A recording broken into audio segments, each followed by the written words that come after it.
Hello there, everyone. Welcome back to the class, both to new and long-time students of history. This is History with Science today, and we're going to do things a little bit differently in this video. For this one, we're actually going to look at how we write essay questions, our history essays. This is for the A-level curriculum, and so do bear that in mind. I mean, you can watch this GCSE students detail and the depth that changes as we get deeper into our history. So for general structure advice, you can still watch this video. Do bear that in mind. This is for the A-level students content as we go through this.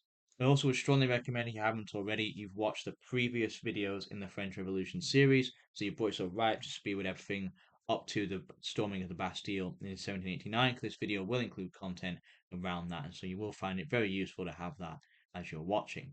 So, with all that said, notepads and pens at the ready, and let us begin. So first off, we're going to look at essay questions here, and what we're going to look at is your standard essay question for how when you're given a factor in an essay and how you can go about answering it and the kind of things you should do when you approach it. How could you plan it? What could you consider? And then, of course, the writing, which, of course, is over to you. You have to go away and write it. As you'll find in A level, it's a trial and error. We can't stress this enough. I'm sure your teachers probably say the same thing. Practice is practice, practice, practice. The more you work at it, the more you do it, the more you write, the better you get at it.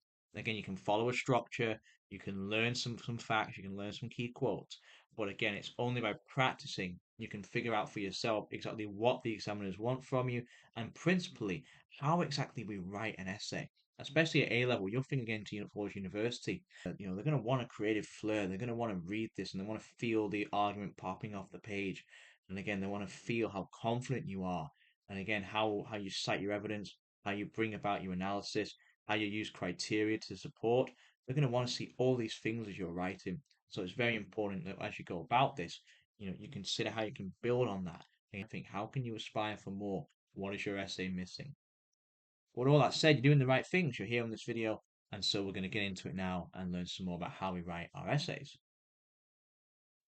So we're going to use one here for the French Revolution. I have done previous videos on this for First World War and American history, but this one here is specific for the French Revolution. And so we have a question here at the top. Assess the validity of the view that the failings of Louis XVI and his ministers in the 1780s were the main reason for causing the onset of the French Revolution in 1789. Now, that's quite a long sentence there. And it's very important that what you do in an exam is you break it down and understand what exactly is it asking you. And this, for the A-level student, this is looking at it literally word for word. And it's spotting what exactly is it asking to do. First off, assess the validity of a view.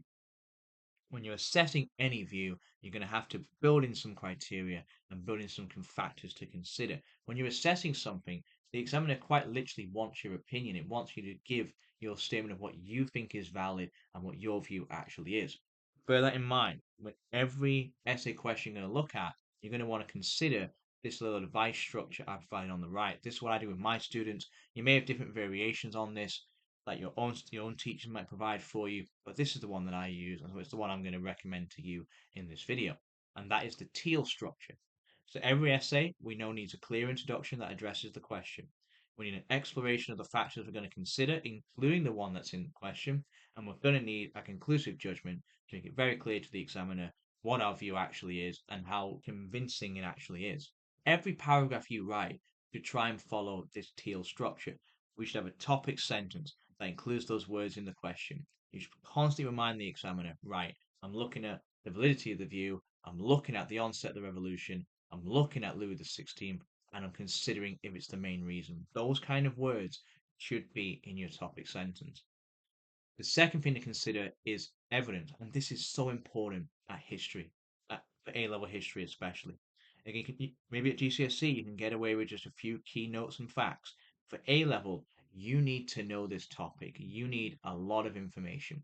And that goes beyond what I say in my videos. It goes beyond what your teacher covers in a lesson in the class. You need to know this inside and out. You need to be an expert on it. You literally can't run out of ideas if you've got loads of knowledge to share. But this is where the third part of Teal comes in, and it's the analysis. What we don't want is a narrative. I don't want to know every big detail you can remember about Louis XVI, what he did, what he had for breakfast. We don't need that kind of information. We're analyzing here, and specifically, we're analyzing Was Louis XVI and his ministers' failings the main reason for causing the onset? So every outset, you should be linking back to the question. And that's why the fourth one's so important. You must make sure, right, am I focusing on that question? Oh, gotta keep that link. It's the simplest thing. ATQ, answer the question. Every paragraph follows this, and I highly recommend you do too. So that's our teal structure, but then how do we apply it for this essay in particular? And that's where our factors to consider come in. Straight away, with any essay, we should consider the factor in the question. And the factor they've given us is the failures of Louis XVI and his ministers in the 1780s. I would highly recommend at the start, the very second paragraph you write after your introduction, this should consider that factor. The failings of Louis XVI and his ministers. What did he fail to do? What mistakes did he make? Which ministers can we consider? And again, time points. It says 1780s. So make sure whatever you reference is specific to that point as well. We're also in an examination here, and any essay needs a counter argument. So yes, you may indeed agree straight off. Yeah, Louis XVI was the main reason for causing the onset of the revolution. That might be your judgment straight away. We've got to look at the other side here. And that's why we need a few others to help us out. I always recommend at least two. For this video, I am therefore going to split up the economic problems into two different factors. As you can see there, agricultural harvest and France's war debt. But again, you could split this up in a different way if you wish. So there's a whole host of ways to answer these questions.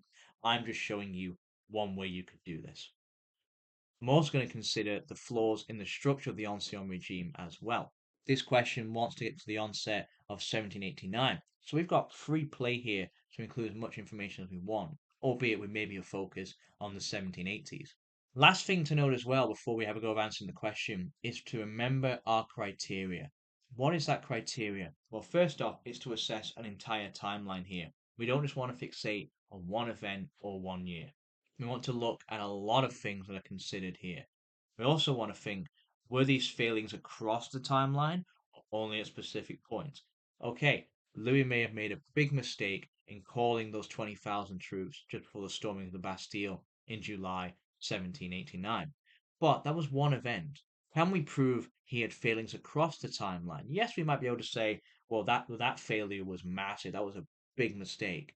But again, if it wasn't continuous throughout the timeline, maybe there were things before then that had a bigger impact, and we can use that. That can be one of our criteria. The significance of one event versus the accumulation of dozens of problems over years before.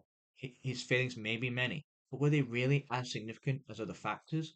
And this is where things such as proactive and reactive come in history.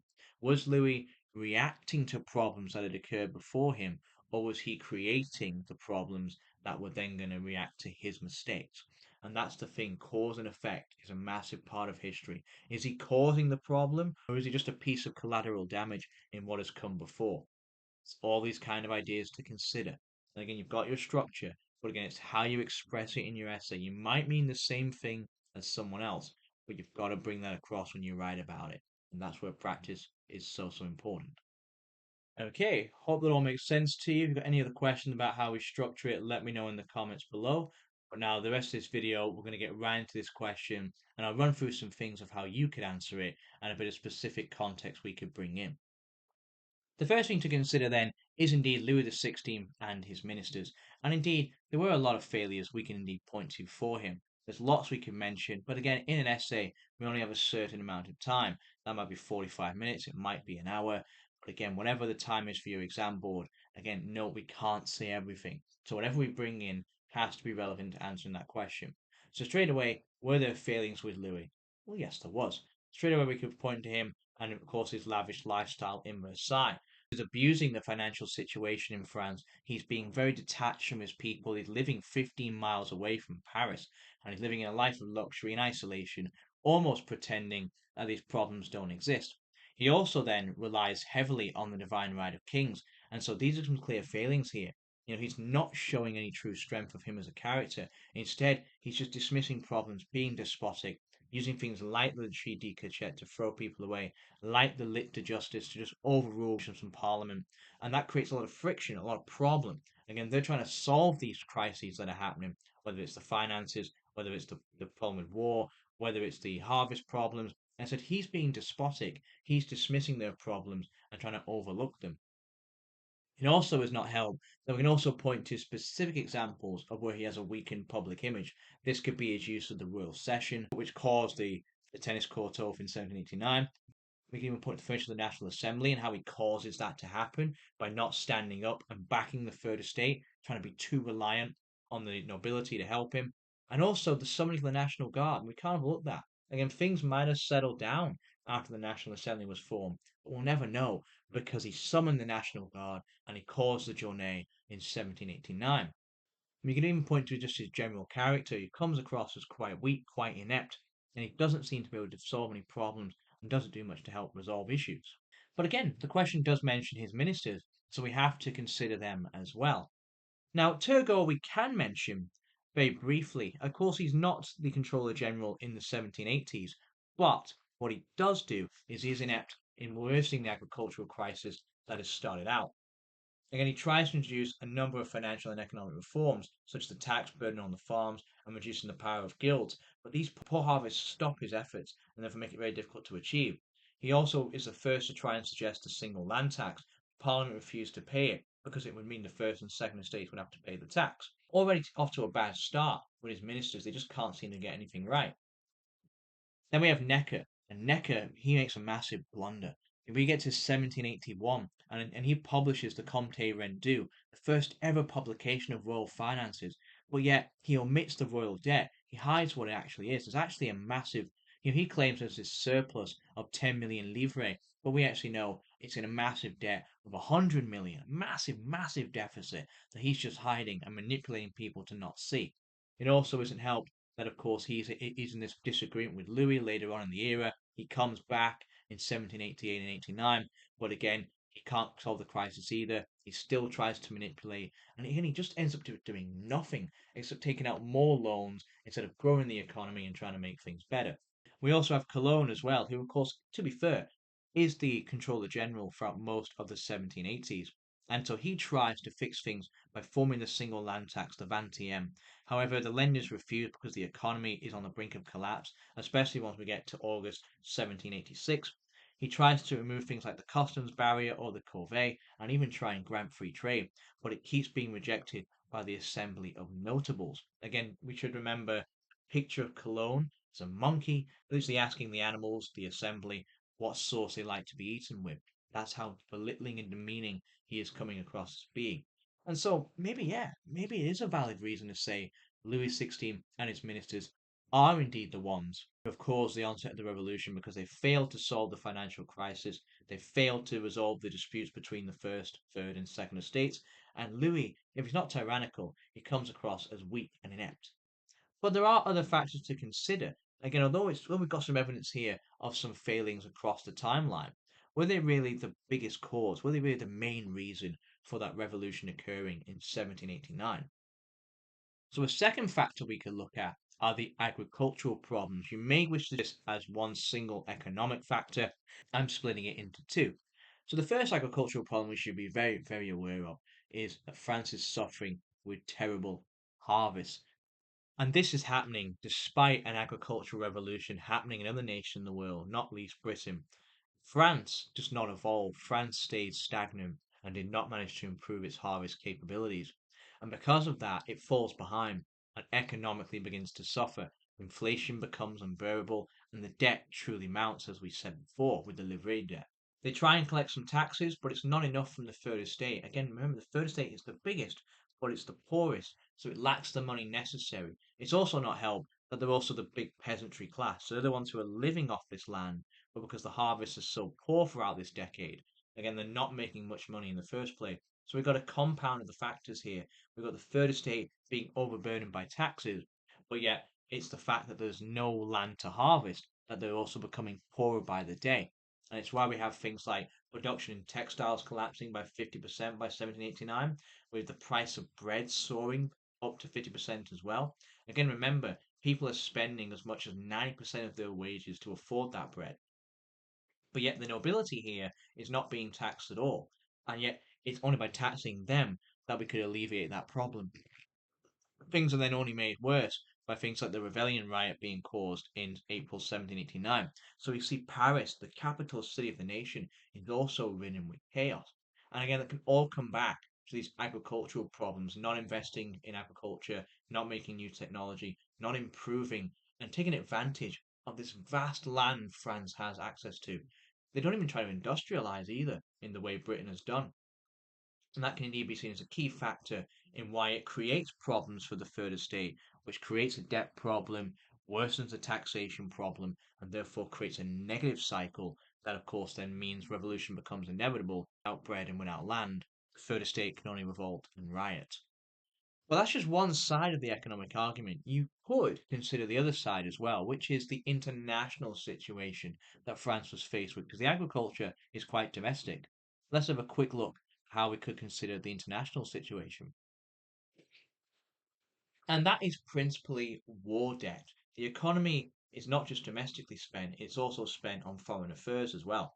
And France, before 1789, had embroiled itself in several wars. The ones I want to focus on briefly are the Austrian War of Succession, Seven Years' War, and American War of Independence. If you've gone away and done some wider reading, you'll know how rough and how damaged France is by these wars, especially the Seven Years' War. The impact was very clear. France lost lots of her overseas colonies, not least those ones in Canada to the British, that was left with a vast amount of debt, peaking with 600 million livres. This created a deficit when put in with the revenue of 500 million of 100 million. And therefore we have the wars creating a clear economic crisis in France that is unfairly harming the third estate. And again, this is massive. Again, to lose her colonies like she did, again, Britain to take those from France was a massive blow for it. To lose out on all that land is big. It shows their military is weaker. It shows their finances are lower. They can't harvest the land for any supplies anymore. They're truly, truly losing out here, is what's happening for poor France. And it's no wonder the debt spirals like it does. When you combine the fact they can't hold their strength on the foreign affairs, and they can't hold power in the international scene, and are therefore going to have an impact back home. It's going to get back to France. It's going to show they're weaker. They can't go abroad and just take resources elsewhere because other nations have beaten them to it. Again, this great war game that's happening between France and Britain is now going against France. And again, yes, it got involved in the American War of Independence to try and have some impact against Britain in that way. And you could say that was a success because Britain did lose the 13 colonies in America. But then those 13 colonies, instead of paying back France for its support, did not. And so France just mounted up the debt without anything really to show for it. While Britain goes on to thrive still with its industrial revolution, France remains agrarian and continues to decay. And the fourth factor we can consider that I've chosen for you in this video are the flaws in the ancien regime itself. If we're going to look at a long-term cause for why the revolution happened, there's nothing more long term than the ancien regime structure. As we know, the first and second estate have had a massive advantage over the third estate for decades, arguably hundreds of years. They own 40% of the land together. They do not pay taxes. They hold influential positions in the royal court and government. They have monopolies on goods and services. But again, they make up less than 1 million people in the entire country. But somehow, the third estate are the ones who, despite making up 27 million people in the population, they hold no political power, no economic wealth, no land, and instead are forced to submit themselves to corvées, taxes, and feudal dues from the nobility and royal courts instead. Also made even worse by only the educated in their group are able to make any sort of influence. And of course, they make headways. They of course, the educated ones are those who then go on to form the National Assembly, as we know. You can't break away from the reality. All of that comes about. Third estate is disproportionately burdened with all of France's problems. They face the famine like they do. They face the problem from the nobles. They are basically neglected by the king. They don't see any hope in society. They lose faith in the system. And so it's quite clear the ancien regime unfairly burdens the third estate, and that has led to a long-term growth of resentment. Millions over years, over decades, have been struggling in France, and things like the philosophe come around with the Enlightenment, start to articulate all these problems the French are feeling. And it's not just one little village, it's not just one little town or little farm. Suddenly they all connect together and realize, wait, it's not just our own little worlds that are a problem. We're facing a problem from above. And again, for any doing this at university level, you might consider a Marxist view of history, where there needs to be a revolution from below, where the majority in society revolt and take on the minority at the top who are hoarding the wealth, hoarding the power. And it's that kind of mindset that is created, enables the revolution to occur. And therefore, you can indeed conclude the Journée of July 14th was the culmination of a decades long decline in a broken system.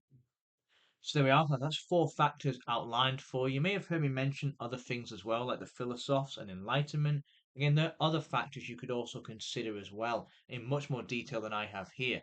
So let's wrap it up then, class. Let's have a consideration of how you might conclude this essay with.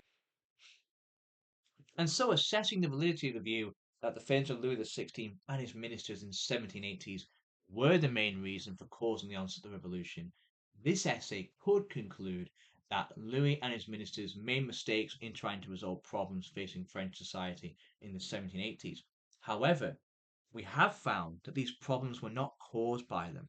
These economic struggles, such as debt from the wars, the bad harvest, they were all created before the 1780s, and not least were only worsened by events that happened thereafter.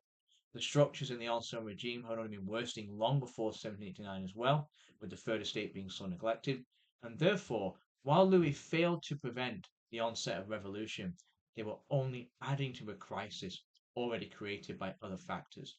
You could finish by saying it is not very valid to say Louis and his ministers were the main reason for the causing the onset of the revolution. That's one conclusion. You may indeed massively disagree here, and you may want to bring in other evidence to back up your point as well. Again, there's a lot we've studied that I've not mentioned here. And again, that's the beauty of history. Again, in the exam, you can't mention everything. What it is, it's how you express your argument, it's making sure you use that evidence, keep analyzing news criteria, and link back to the question often. And by doing that, that's how you can ensure that you answer the question and therefore achieve strong marks in your A levels. And there we are, class. I hope you found that quite useful. Hope you found that quite insightful. Feel free to give it a go yourself. Feel free to have a go of writing a paragraph, maybe turn my bullet point ideas into one yourself. And again, work on your expression, work on how you bring across the argument. Is it coherent? Make sure you're not just listing events that happen, but you're connecting them to the question to make it analytical and make it understood for the examiner. You may also wish to go away and have a practice yourself of a different type of question. And this is just one. You may want to change the factor in the question.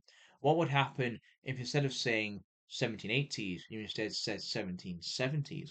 What if you widen the timeline to include everything we studied, not just one decade being the focus point? There's a whole host of ways you can redesign the question to have another practice and try and redesign how you go about answering it. But all that said, I hope you found this quite useful, quite insightful. This has been History with Sire. Thank you for listening.